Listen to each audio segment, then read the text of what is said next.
Right, good evening, this is the preview show, or good afternoon, it's a bit sunny for an evening. Truth be known, Rob's back. Hiya Rob.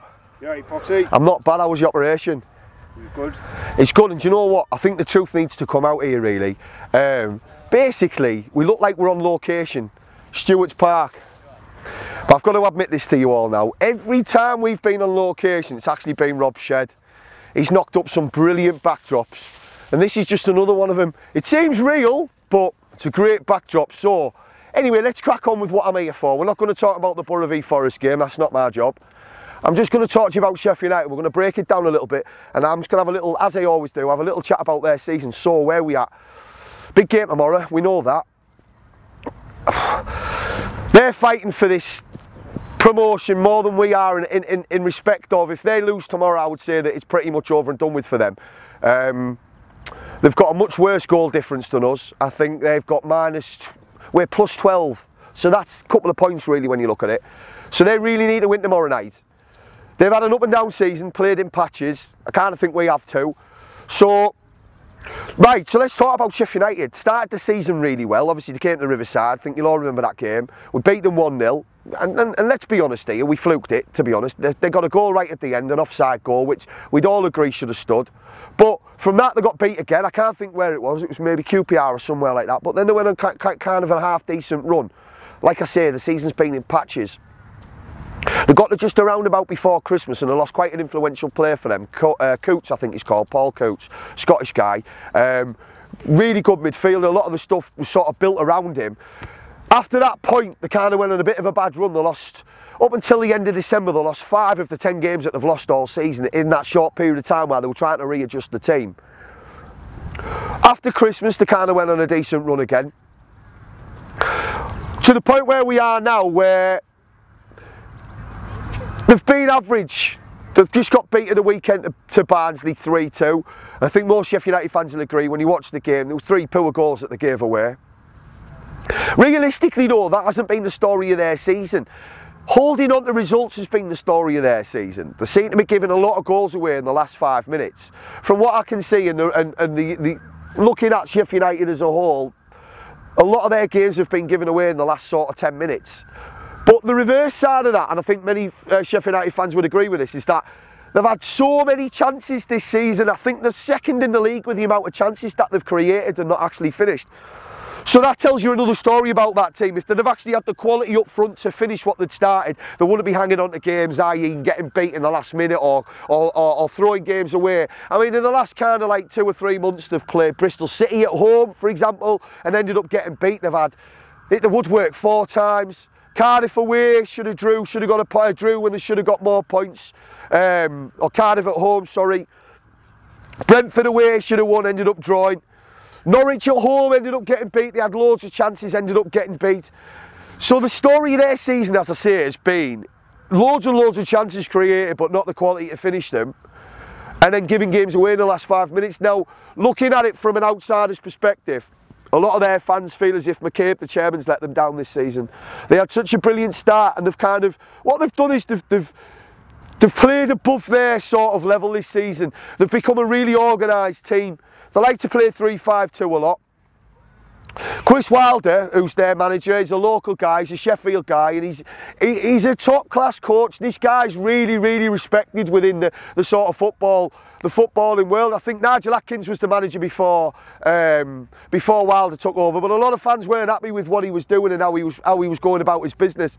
Like I say, they brought in Wilder, but again, from looking at it, I think the chairman's brought him in thinking it was a quick fix and not expecting him to do what he's done this season. Now, getting to where they got in January, I think they brought in Clayton Donaldson, who's scored maybe 5 goals since the turn of the year. It's not really anything flash, but it was kind of, you know, I'll give you a striker, but he's no one really going to make the earth shatter, make the earth move.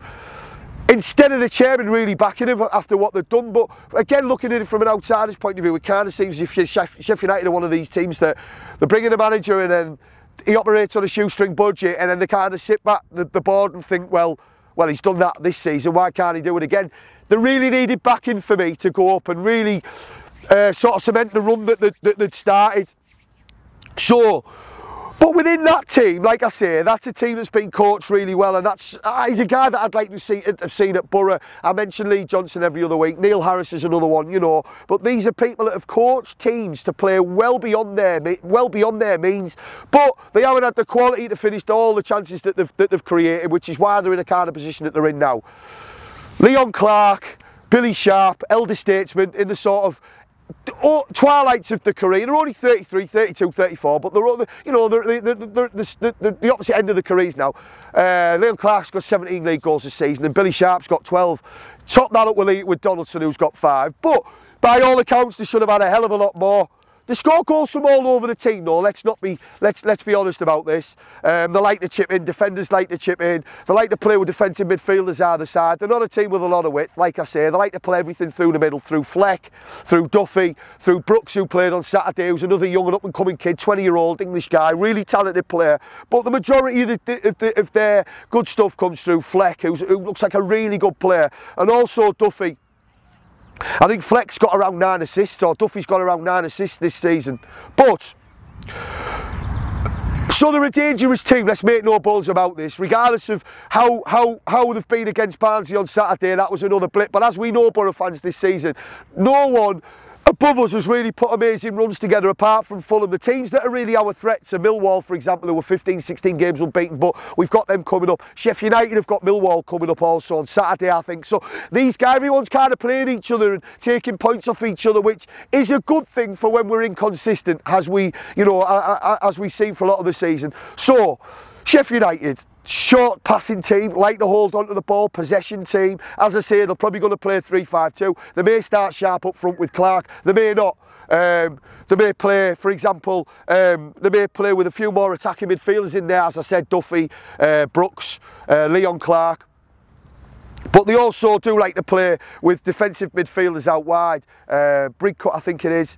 You know, so... But they will create chances, because that's what the story of the season's been. They just can't put them away. I've said that a couple of times, but I'm emphasising that for a reason, because I think there'll be goals tomorrow night, and I think it'll be 2-2. I hope we get a result there. That's going to be my prediction. It's a little bit early. 2-2. But they're a possession team. They're intelligent with the ball. They won't just make... they won't play direct. They like to build. They like to just wait for the chance. But like I say, they've got enough players in that team to do it. Chris Wilder, like I say, needs this result here. Whether he'll be there at Sheffield United next season, a lot of Sheffield United fans don't know. You know, again, he'd be somebody good to come to Middlesbrough. But, so, it's going to be a tight game. They're going to be up for it, obviously. Like I say, if they beat us, they're right back in the mixer. They go to Millwall on Saturday. You know, Millwall come to them, I think. And, you know, that could turn their season in a nutshell. So, like I say, 2-2, tough game. Rob? 1-1. 1-1. We've also got a special guest here today as well. We've managed to pull him away from a menu. AJT, what's your score for tomorrow? Here he is, the man, the myth, the Parmo. What's your score for tomorrow? Score tomorrow, decent football inside, aren't they? I go for a 2-1 Borough. 2-1 Borough, 2-1 Borough, love it. So, the only other thing that I'd like to say, we've got a competition on this season. Competition, we've done great here because we've got sound effects as well to seem as if we are actually in the park, and this is all part of Rob's shed. He likes to add sound effects. Hopefully in a minute we're going to hear an albatross fly across. It's all part of it. It's not a real child, that. Again, it's brilliant sound effects. So AJT's going 2-1. I'm going 2-2. Like I say, competition time. If you want to win 2 season tickets for next season in League One or the Premiership or the Championship, we're not sure yet. Definitely not League One. Sorry, Borough fans, don't write in. I know I say that every week. All you've got to do is become one of our members. Like, share and subscribe us on Twitter, on Facebook, on YouTube. But you've got to become one of our members, guys. You've got to become a follower. So, listen, positivity. I know we'll take a massive fans there tomorrow. These have got a really good fan base. Sheffield United have a really passionate bunch of fans. So it'll be a cauldron there tomorrow night. So get behind them, guys. Try and be positive. So peace out, whoever you are, wherever you are, it's in the blood. Up the Borough.